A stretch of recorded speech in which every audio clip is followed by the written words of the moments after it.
ये पंच प्राणों को बच्चों को पाठ्यक्रमों के साथ में कैसे शामिल किया जाएगा, इसके बारे में कुछ बताइए। अब मैं जब गुजरात मुख्यमंत्री था तो मैंने बच्चों को एक काम दिया था।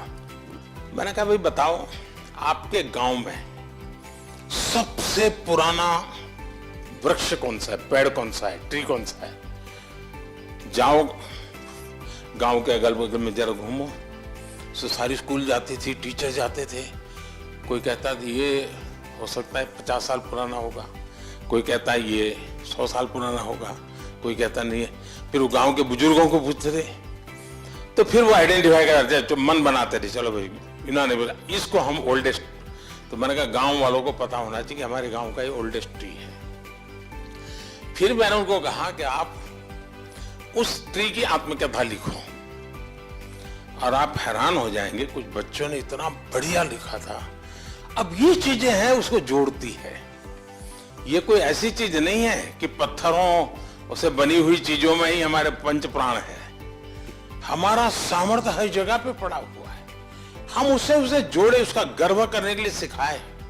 हम जब स्कूल में पढ़ते थे तो हमारे गांव में एक सोशल पॉलिटिकल ऐसे वर्कर थे। वो स्कूल में कभी आकर के कहते थे हम लोगों को कि तुम लोग आते हो जाते हो, कहीं कोई पत्थर मिले, अगर उसमें कुछ लिखा हुआ हो, आपको लगता है इसमें कोई नक्काशी हुई थी, कभी टूटा फूटा पत्थर है, पता नहीं चल रहा है नाक का हिस्सा है कि कान का हिस्सा है, कुछ पता नहीं चल रहा है, बस आप लेकर के आइए स्कूल में। और एक कोना बनाया था स्कूल में, वो डाल दिए सब लोग। धीरे धीरे करके वो इतने ढेर हो गया बड़ा, लेकिन उस सब में कोई न कोई वो चीज थी जो कोई 2000 साल पुरानी होगी, कोई 2500 साल पुरानी होगी। बच्चों को तो इतना ही मालूम था। बड़े किसी व्यक्ति ने कहा है पत्थर ले आओ, तो वो लेके आते थे, हम भी ले जाके जाते थे। और कभी कभी तो ढूंढते रहते थे यार देखो कोई मिलता है क्या। लेकिन वो बाद में जाके विरासत बन गया। मेरे एक टीचर थे।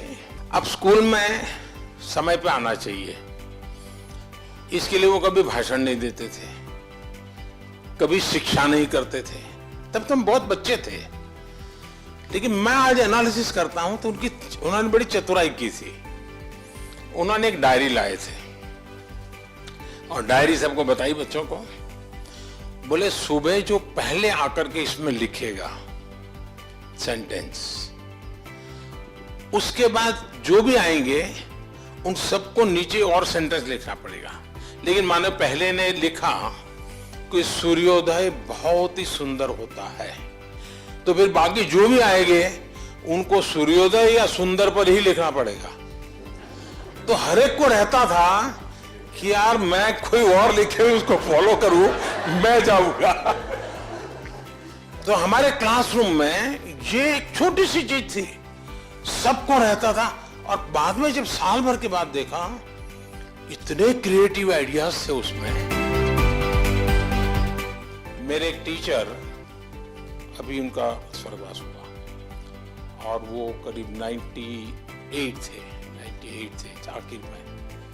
आप हैरान हो जाएंगे, हर महीने 2 चिट्ठी मुझे आती थी उनकी, और चिट्ठी भी लंबी लिखते थे। रिटायर्ड हो गए थे तो समय भी था, लेकिन हैंडराइटिंग इतने शानदार handwriting. At the age of 98 मैं आज भी सारी चिट्ठियां मैंने संभाल के रखी है। और हर बार किसी किताब का रेफरेंस देना, कोई कोटेशंस मुझे लिख करके भेजना, किसी घटना का एनालिसिस करके भेजना, वो जीवन भर मेरे लिए टीचर ही रहे। मेरा कभी उनसे नाता टूटा नहीं। और मैं मानता हूं कि हम लोगों को ऐसे विद्यार्थी तैयार करने चाहिए जिनके जीवन में मां के बाद टीचर का स्थान होना चाहिए। और अगर वो मैं नहीं करता हूं तो कमी मेरी है, उस स्टूडेंट में नहीं है। मैं जब मुख्यमंत्री बना पहली बार, मुझे किसी ने पूछा कि आपकी प्रायोरिटी क्या है, तो मैंने कहा मेरी 2 इच्छाएं हैं। एक, बचपन में मेरे साथ जो स्कूल में मेरे दोस्त पढ़ते थे, उनको मैं 30-35 साल से मिला नहीं हूं, तो उनको मेरे घर बुलाना चाहता हूं। और दूसरा मैंने कहा जिन टीचर्स ने मुझे पढ़ाया है मैं उनका सार्वजनिक सम्मान करना चाहता हूं। तो मैंने मेरे सभी टीचर्स को सार्वजनिक सम्मान का बड़ा कार्यक्रम रखा था और शायद देश में पहली बार ऐसा हुआ होगा कि किसी देश के मुख्यमंत्री ने अपने जीवन में अपने टीचर्स का सम्मान करना इसको प्राथमिकता दी।